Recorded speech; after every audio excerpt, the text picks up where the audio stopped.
Republican party of India के अध्यक्ष और केंद्रीय मंत्री रामदास अठावले ने वाराणसी के एक होटल में पत्रकारों से बातचीत में कहा कि राहुल गांधी जिस प्रकार से खटाखट लोगों के खाते में पैसा भेजने की बात कर रहे हैं, उनको यह नहीं मालूम कि 4 जून को जब वह रिजल्ट दिखेंगे तो उनको पता चलेगा कि पटापट करते हुए लोगों ने मोदी जी के फेवर में रिजल्ट दे दिया। आज सारे देश में एनडीए सरकार की लहर चल रही है। सबसे ज़्यादा अच्छी स्थिति दक्षिण भारत में है, जहां पर भारतीय जनता पार्टी को पिछले बार से ज़्यादा सीट मिलने की उम्मीद है। महाराष्ट्र में कांग्रेस के नेता नाना पटोले द्वारा उत्तर प्रदेश के मुख्यमंत्री योगी आदित्यनाथ को रावण कहे जाने पर उन्होंने कहा कि ऐसा नहीं कहना चाहिए। योगी एक संत है और सारे लोगों को उनके कार्य क्षमता के बारे में पता है। उन्होंने कहा कि उत्तर प्रदेश आज अपने बेहतर कार्यों के लिए जाना जाता है और यहाँ पर उम्मीद से ज़्यादा सीट जीतने का कार्य एनडीए गठबंधन करेगी।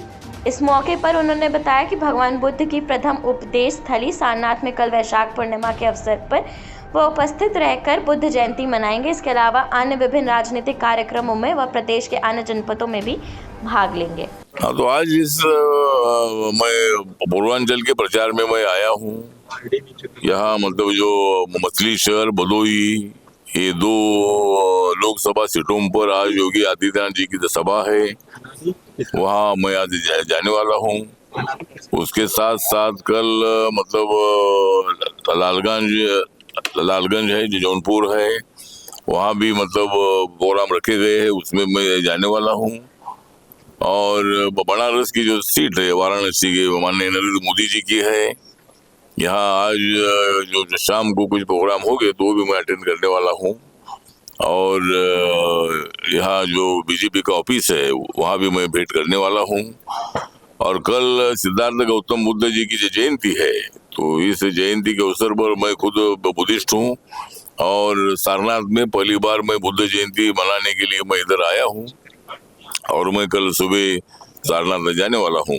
तो इसी तरह मतलब जो पूर्वांचल की 35 सीटें हैं, 35 सीटों पर बीजेपी और एनडीए को आप चुनकर दीजिए, ये आह्वान करने के लिए मैं आज यहाँ वाराणसी आया हूँ। 5 चरण का मतदान है, क्या माहौल दिख रहा है देश भर में? माहौल बहुत अच्छा है। जिस तरह 543 सीटों पर चुनाव होने जा रहा है देश भर में, और इसके पहले बीजेपी साउथ इंडिया में उतनी स्ट्रांग नहीं थी, खाली कर्नाटक में ही बीजेपी की सीट ज्यादा चुनकर आती थी।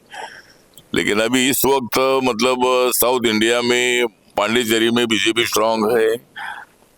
उसके बाद तमिलनाडु में भी मतलब पीएम के और कई छोटी मोटी पार्टियों के साथ उनका अलायंस हुआ है, एनडीए वहाँ अच्छी मतलब वहाँ सीटें मिलेगी। आंध्रा में चंद्रबाबू नायडू जी के साथ अलायंस होने से ही जो 25 सीटें आंध्रा की है उसमें काफी 20-22 सीटें चुनकर आने की तो संभावना है एनडीए की। और कर्नाटक में भी 18-20 से ऊपर सीट चुनकर आएगी। तेलंगाना में अभी बीजेपी की 4 सीटें हैं, अभी वहाँ 8-9-10 सीटें चुनकर आ सकती है। इसी तरह माहौल जो है बहुत अच्छा है और पूरे देश भर में 400 पार का जो नारा मोदी जी ने दिया है, तो 400 पार हम जरूर करेंगे, ऐसा हमें पूरा विश्वास है। अठावले जी नाना पटोले हैं, कांग्रेस के नेता है नाना पटोले, उन्होंने योगी आदित्यनाथ पर निशाना साधते हुए उनको रावण बताया है। जो योगी आदित्यनाथ कह रहे हैं कि 6 महीने में पीओके हमारा रावण का योगी जी को रावण नाना पटोले। मुझे लगता है कि नाना पटोले हमारे महाराष्ट्र के कांग्रेस पार्टी के अध्यक्ष है। कई साल वो बीजेपी में भी रहे हैं, बीजेपी के मेंबर ऑफ पार्लियामेंट भी रहे हैं, लेकिन बीजेपी छोड़कर अभी कांग्रेस में जाए चले गए हैं। और योगी जी को रावण कहना ठीक नहीं है, मतलब इसी तरह के आरोप में बिल्कुल तथ्य नहीं है। योगी जी तो मतलब राम भक्त है, योगी जी मोदी जी के भक्त भी है, और योगी आदित्यनाथ जी कर इसी तरह आरोप लगाना ठीक नहीं है, तो इस आरोप में बिल्कुल तथ्य नहीं है। सर, राहुल गांधी जो है महिलाओं के अकाउंट में खटाखट लाख रुपए पहुंचाने की बात कह रहे हैं। खटाखट बड़ा वायरल हो रहा है। मुझे लगता है कि राहुल गांधी ने ये बोला है कि वह महिलाओं के खाते में खटाखट 1 लाख रुपए जमा हो गए, लेकिन उनको ये मालूम नहीं है कि 4 जून को ऐसा रिजल्ट आएगा कि मतलब लोग मोदी जी के नाम पर कमल पर पटापट पटापट पटापट पटापट बटन दबाएंगे और मोदी जी को भारी वोटों से चुनकर लाएंगे। तो राहुल गांधी के हाथ में सत्ता आने वाली नहीं है, तो ये खटाखट की क्या करेंगे? मतलब ये शिवराज जी कह रहे हैं कि पीओके फिर से आएगा पीएम, अगर दोबारा बनते हैं तो शिवराज जी कह रहे हैं कि पीओके फिर से आएगा, भारत का हिस्सा होगा अगर तीसरी बार प्रधानमंत्री बनते हैं तो मोदी। तो मतलब जो पाक व्याप्त कश्मीर है, ये पाक व्याप्त कश्मीर पर पाकिस्तान का कोई अधिकार नहीं है, वो कश्मीर का इलाका रहा है। लेकिन इसके पहले वो जो हरि सिंह राजा थे, जब देश को आज़ादी मिली थी तब हरि सिंह राजा के ताबे में जम्मू कश्मीर था।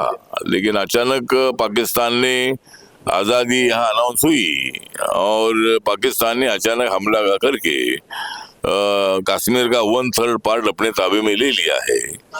तो इसके पहले जब 70 सालों तक कांग्रेस पार्टी की सरकार थी, उन्होंने मतलब पीओके को अपने ताबे में लेना चाहिए था, लेकिन ऐसा हुआ नहीं।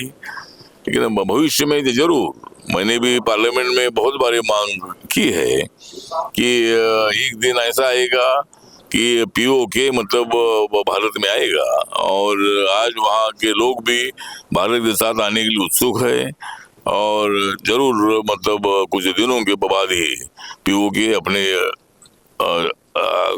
कश्मीर में आएगा, भारत में आएगा। ओवैसी जी कह रहे हैं कि 10 साल की सरकार थी तब क्यों नहीं?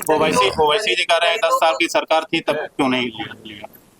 नहीं, 10 साल में नहीं लिया क्योंकि एक काम हमको करना है, एक साथ सब काम नहीं होता है। एक बार सर्जिकल स्ट्राइक हमने किया है और पाकिस्तान के साथ हम दुश्मनी करना नहीं चाहते। पाकिस्तान ने मतलब जो आतंकवादी एक्टिविटीज को मतलब रोकना चाहिए और भारत के साथ दोस्ती करने के लिए उन्होंने तैयार होना चाहिए, तो ये पाकिस्तान की इकोनॉमी डेवलप हो सकती है, पाकिस्तान के लोगों को न्याय मिल सकता है। भारत के साथ झगड़ा करने से उनको कुछ भी नहीं मिलेगा और पाकिस्तान ने जब पाक व्याप्त कश्मीर को भारत के हवाले करके भारत के साथ दोस्ती करनी चाहिए। इनका सवाल है मायावती कह रही है कि दलितों को गुमराह नहीं होना चाहिए, भाजपा गुमराह कर रही है, इस पे क्या कहना चाहिए? दलितों को तो मायावती जी जो बोल रहे हैं कि भाई दलितों को गुमराह किया जा रहा है, लेकिन बिल्कुल गुमराह नहीं किया जा रहा है बीजेपी। लेकिन कांग्रेस पार्टी और इंडिया आघाड़ी वाले भी दलितों को गुमराह कर रहे हैं, लेकिन बीजेपी उनको सही रास्ते से आगे ले जाना चाहती है। दलितों का आर्थिक और सोशल जो मतलब उनका एक्सप्लॉयटेशन हुआ है, उनसे बचाने और दलितों की आर्थिक उन्नति के लिए और शैक्षणिक उन्नति के लिए हमारी सरकार बहुत अच्छा